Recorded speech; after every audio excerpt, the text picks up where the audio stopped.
سلام الله عليكم أعزائي تلاميذ سنة ثالثة متوسط. أهلا وسهلا بكم معي من جديد. أعزائي متابعي القناة الجدد، أهلا وسهلا بكم معي أحبتي. شرفتوني ونورتوني في القناة. ما تنساش من فضلكم دعمنا بالضغط على زر الاشتراك وكذلك تفعيل الجرس حتى يصلكم جديد الدروس بإذن الله. في هذا الفيديو أحبتي كنت وعدتكم يعني في نهاية نموذج الاختبار الثاني يعني اللي قدمناه مع بعض فيما يخص الوضعية الإدماجية، رايحين نديروها في فيديو منفصل. فقط هنا بعض التغيير، يعني لما كتبتها يعني حدث فقط خطأ. يعني هنايا اون فواتور هو في الجدول عطانا ان موتوسيكليست، فوالا فقط هذا هو الاختلاف. دونك هو المطلوب اننا نكتبوها على شكل ان في ديفير. لو في ديفير واش لازم يكون فيه؟ يكون عنده ان تيتر. لو تيتر لازم يكون سو فورم نومينال، فوالا ما لازمش نستعملوا فيه ان فيرب، لازم يكون عبارة عن جملة اسمية. كذلك لازم تكون عندنا ان شابو. لو شابو يعني يكون مختصر، نذكروا فيه معلومات يعني اهم المعلومات. وكذلك شكل لو في ديفير لازم يكون عبارة على دي كولون، يعني هادو نسميهم لي كولون. كذلك هنا مصدر وتاريخ هاد المقالة. فوالا هنا احبتي المصدر يعني اكتبوا كما حبيتوا، والتاريخ كذلك التاريخ اللي راكم راح تكتبوا فيه عفوا هاد لو في ديفير. فوالا تابعوا معي. وهذا المثال هو عبارة على ان اكسيدون، يعني كنا شفنا في النموذجين اللي فاتوا لو في انسوليت، هذه راح نشوفوا فيها ان اكسيدون. هادو عبارة عن وضعيات إدماجية راح نساعدكم في الاختبار بإذن الله. تابعوا معي. Un collégien renversé par une voiture، يعني تلميذ في المتوسطة صدم من طرف سيارة. La semaine passée, à la sortie de l'école à Bouzareha, un élève a été renversé par une voiture en traversant un carrefour.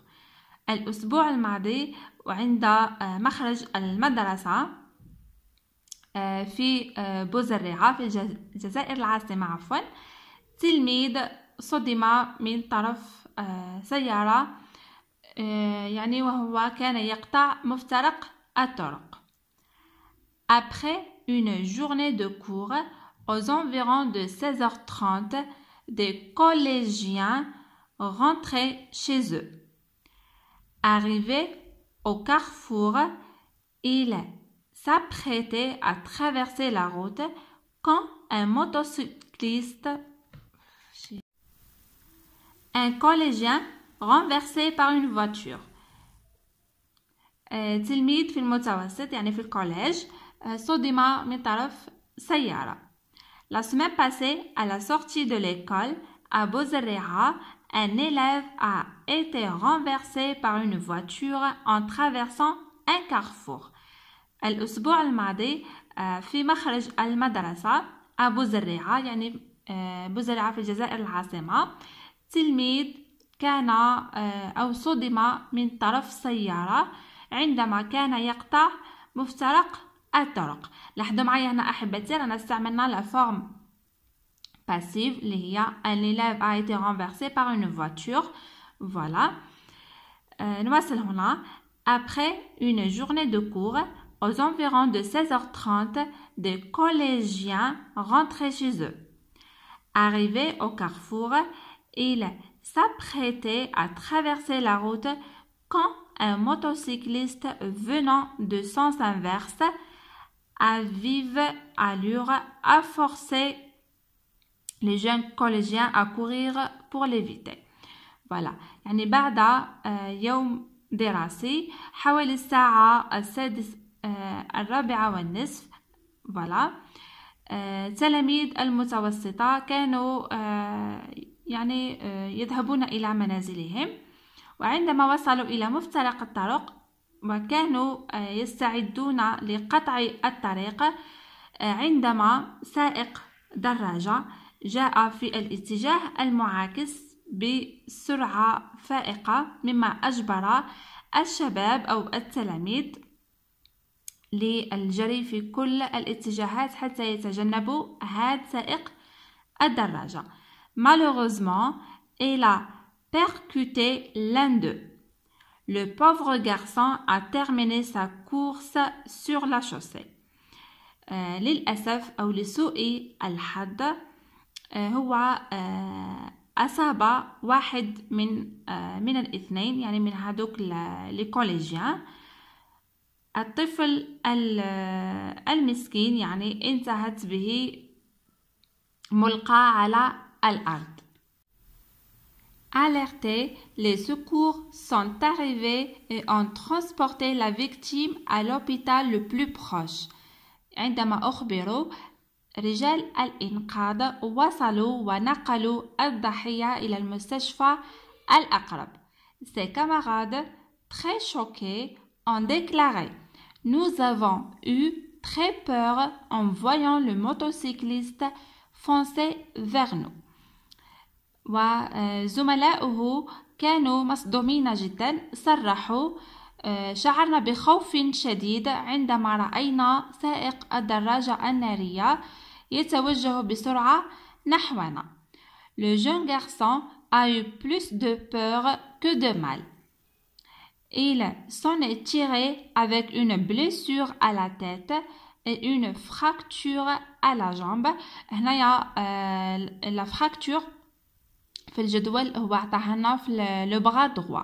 فوالا فقط بعض التغييرات، يعني ماشي راح تاثر. المهم تفهموا طريقه كتابه لو في ديفير. دونك هنا لو جون غارسون يعني هذاك الطفل المصاب شعر بالخوف اكثر من الالم، وخرج يعني من المستشفى أو من هذا الحادث بإصابة على مستوى الرأس وكسر على مستوى الرجل. هنا لا سورس وتاريخ هذا الحادث. فوالا أحبتي، هذا فيما يخص كيفية كتابة ان في ديفير. فقط لازم عليكم تركزوا باللي لازم ديروا له عنوان على شكل جملة اسمية، ديروا له ان شابو يعني يكون فيه معلومات مختصرة، وكذلك راح تكتبوه على شكل دي كولون، وما تنساوش لا سورس وتاريخ حدوث هذا الحادث فوالا أو كتابة هذا المقال. كذلك بالنسبة يعني لو تيمونياج هنايا أو شهادة يعني أشخاص حضروا لهذاك الحادث، كما راكم تشوفوا رانا حطيناها لهنا يعني على شكل جملة إخبارية. فوالا بهذا نكون أحبتي وصلنا لنهاية هذا النموذج. نتمنى تكونوا استفدتوا منه. يعني هذا عبارة على أكسيدون. وكذلك زيدوا شوفوا النماذج الاختبارات الأخرى. كنا شفنا يعني نموذجين عبارة عن ميفي. فوالا فقط أحبتي بالنسبة للتلاميذ اللي طلبوا مني أن ندير لهم نماذج حول لي كاتاستروف ناتورال، يعني رايحة نوعدكم إذا كان عندي وقت رايحة نقدم لكم دي فيديو. إذا ما كفينيش الوقت وللأسف يعني كما على بالكم رانا فترة اختبارات يعني وعندنا ضغط كبير، ممكن أن نخلي لكم نماذج في منتدى القناة. اللي ما يعرفوش منتدى القناة هو تدخلوا لقناتي بعد تلقاو منتدى او كوميونيتي. فوالا راح تدخلوا فيها راح تصيبوا نماذج الوضعيات الادماجيه اللي طلبتوها باذن الله. بهذا نكون احبتي وصلنا لنهايه هذا الفيديو. اتمنى انكم فهمتوا واستفدتوا معايا. اي سؤال خليوا لي في التعليقات. اتمنى لكم التوفيق من كل قلبي. فقط ما ترتبكوش، الاسئله راهي متشابهه، حاولوا فقط انكم تركزوا وتراجعوا جيدا. واترككم في رعايه الله وحفظه وسلام الله عليكم.